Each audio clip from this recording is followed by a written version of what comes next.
que, vous savez, quand vous avez un expert qui arrive, qui se met au même niveau que vous, je pense que le message passe là-dessus. Et on a passé une bonne semaine ici à Saint-Louis. Il faut reconnaître aussi que la Ligue de Saint-Louis et ses dirigeants et tous nous ont reçus vraiment d'une manière extraordinaire. Mais ça ne m'étonne pas de Saint-Louis. Quand vous faites de Ndar, on te parle toujours des teranga de Ndar. Voilà. Donc ici, on s'y attendait et bien, on a été bien servi. Voilà. En revenant à ce stage, vous savez qu'au Sénégal, nous traversons pas mal d'années néfastes, surtout sur la formation des jeunes. Je vais vous citer pas mal d'exemples. Actuellement, si vous regardez dans tous les pays d'Afrique, nos représentants sénégalais, ils jouent tous la majeure part. Je parle de Coupe d'Europe, des trucs comme ça et tout. Ceux qui détiennent actuellement les clés du football européen. Vous regardez tous ces clubs, un Sénégalais qui joue avec une équipe qui est en train de jouer le titre. Ça n'existe plus. Vous verrez des Ivoiriens, des Ghanéens, des Nigériens et jamais des Sénégalais. Et pourquoi? Parce que les fondamentaux du football, nous ne les avons pas. Et vous allez me demander aussi pourquoi Roger Mendy se trouve actuellement en train de faire des stages comme ça de la FIFA. Quand on aime le foot, il faut toujours s'ajourner, être à jour. Parce que vous savez, ce qui se passe ici dans 2 semaines, les gars, dans 1 mois, ça change tout. C'est pour ça des fois on te dit que cet entraîneur il est en retard. Parce qu'il ne s'inspire pas, il ne va pas s'en séjourner. Alors actuellement, qu'est-ce qu'il faut? Un bon travail de base. Tout dépend aussi. Parce que si vous mettez tous ces efforts en amenant des experts de la FIFA à donner des cours, des diplômes, pour qu'on arrive à former certains joueurs, des trucs comme ça, il faut que les moyens suivent, il faut qu'il y ait cette réalité. Et quand je dirais cette réalité, il faut qu'il y ait cette politique. Souvent on nous dit qu'à Dakar, qu'au Sénégal ou partout dans le monde, pour faire n'importe quoi, épreuve physique, des trucs comme ça, il faut être des gamins. Mais chez nous, ce sont les vieux qui le font. Vous savez pourquoi? J'ai 30 ans, je me retrouve avec 25 ans. J'ai 25 ans, je me retrouve avec 18 ans. Celui qui a 18 ans, il a 14 ans. Écoutez bien les gars. Et ceux qui ont ces âges réels, où est-ce qu'ils sont? À la rue. Et quand ils deviendront grands, eux aussi ils veulent jouer avec des âges avancés. Parce que les aînés n'ont plus vers cette place.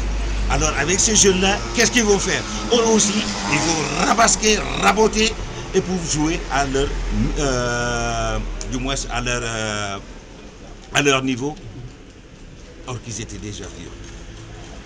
Si on doit perdre des matchs, parce que si nous continuons à jouer, surtout sur les résultats, les gars, ici, vous ne verrez jamais, et jamais au plus grand jamais, le Sénégal, je ne vous dis pas, arriver en demi-finale, mais se qualifier.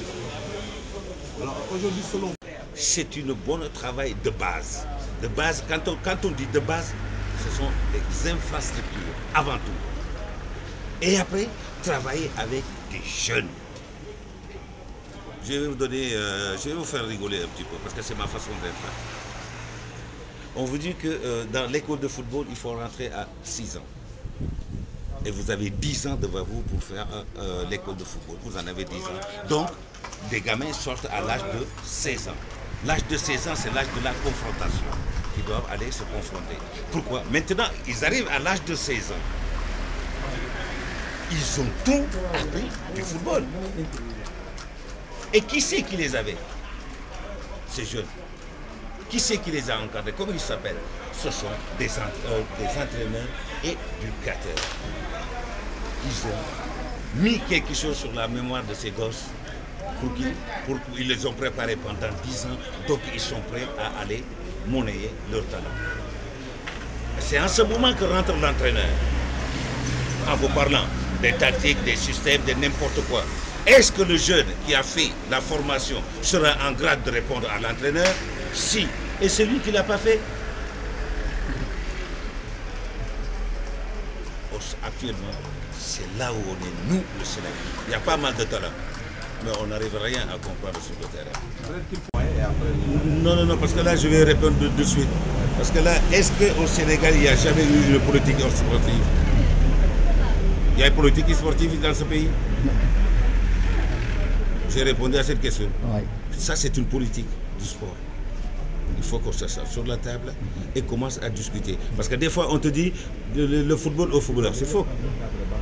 Parce que pour aller encadrer ces jeunes, des trucs comme ça et tout, actuellement, vous allez me dire, mais Roger Mendy, qu'est-ce qu'il fait là? Qu'est-ce qu'il fait là, Roger Mendy? J'ai cette fois, il faut que je m'attende. Mais qu'est-ce qu'il fait là, Roger Mendy? Il n'a pas sa place ici. Normalement, il devait être de l'autre côté. Et non. C'est ce que je choisis, moi. Parce que j'adore les enfants. Tout mon savoir, de rester à la maison sans pour autant partager tout ce que j'ai, c'est de l'égoïsme total. Et alors, mon savoir, il faut que je le mette au service de ces jeunes. Je ne dirais pas qu'il y en aura pas mal de Roger Mendy, mais ce que je souhaite, c'est d'en avoir au moins 2 ou 3. Mais si tout le monde faisait ça, mais parlant de la politique sportive, aujourd'hui, peut-être dans 5 ans ou 10 ans, quand on parlera de football africain, quand on choisira un pays, le deuxième pays, c'est notre pays. Là, il faut travailler. Mais pour travailler aussi, de l'autre côté, il faut que nous ayons des autorités, le gouvernement qui croient à ces projets. Sinon, tout tombe à l'eau.